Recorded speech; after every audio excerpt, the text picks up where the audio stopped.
વડોદરા જિલ્લા શિક્ષણ અધિકારી કચેરી ખાતે 123 જેટલા શિક્ષકોને આજે તેમને નિમણૂક પત્રો વડોદરાના સાંસદના હસ્તે આપવામાં આવ્યા.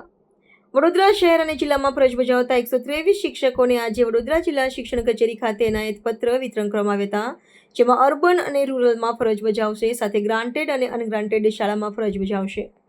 હવે મધ્યમ વર્ગના બાળકોને આ શિક્ષકો ઉચ્ચ શિક્ષણ આપે, બાળકોનું ભવિષ્ય ઉજ્જવળ બનાવશે. પ્રધાનમંત્રી નરેન્દ્ર મોદી વિકસિત ભારત તરફ આગળ વધી રહ્યા છે, ત્યારે આ શિક્ષકોને એના પત્ર વિતરણ કરી ખૂબ જ બાળકોનું ભવિષ્ય ઉજ્જવળ બનાવાશે.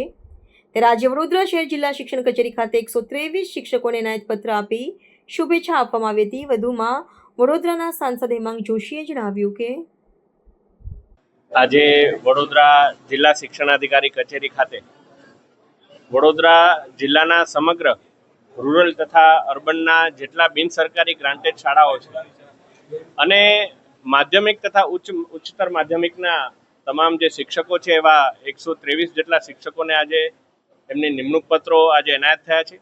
તેઓ હવે જે તે ગ્રાન્ટેડ શાળામાં શિક્ષણ સહાયક તરીકે પોતાની ફરજ નિભાવશે અને જે પ્રકારે માનનીય વડાપ્રધાન શ્રી નરેન્દ્રભાઈ મોદીજી વિકસિત ભારતનો સંકલ્પ લઈને આગળ વધી રહ્યા છે, ત્યારે હવે તેઓ આપણા બાળકોને અને મધ્યમ વર્ગીય લોઅર મિડલ ક્લાસ બાળકોને તેઓ આજે હવે શિક્ષણ પૂરું પાડી અને એમને હવે દેશના ભવિષ્ય માટે તૈયાર કરવાના છે. ત્યારે ગુજરાત સરકાર અને માનનીય મુખ્યમંત્રીશ્રીના નેતૃત્વ હેઠળ આ જ રીતે સારામાં સારા રોજગારીની તકો પણ શિક્ષણ ક્ષેત્રે પૂરી પાડવામાં આવી રહી છે. તે બાબતે આજે લોકો વચ્ચે વાત પણ મૂકી છે અને તમામ શિક્ષણ સહાયકોને એમને નિમણૂક માટે ખૂબ ખૂબ અભિનંદન અને શુભેચ્છાઓ પાઠવી છે. અને એક ખૂબ જ સારું કાર્ય અહીંના જે શિક્ષણાધિકારી છે પાંડેજી અને એમની સમગ્ર ટીમ દ્વારા, કે જે સમગ્ર પ્રક્રિયા પૂરી કરી અને ઝીરો એરર સાથે તમામ નિમણૂક પત્રો મળ્યા, એવો આ એક ખાસ કિસ્સો છે. સમગ્ર ગુજરાતની અંદર આપણો જિલ્લો એવો છે કે જ્યાં આટલા બધા નિમણૂક પત્રો એક સાથે અપાઈ રહ્યા છે.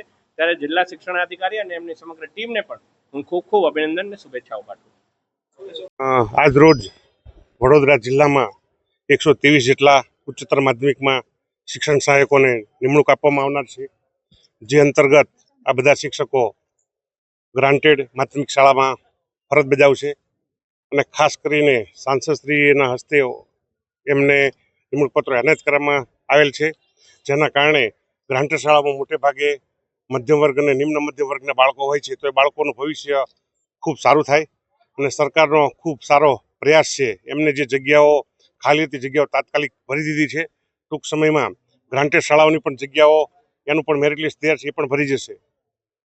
નવા શિક્ષક જે અત્યારે નિમણૂક આપવાના છે એમને શું મેસેજ દેશે?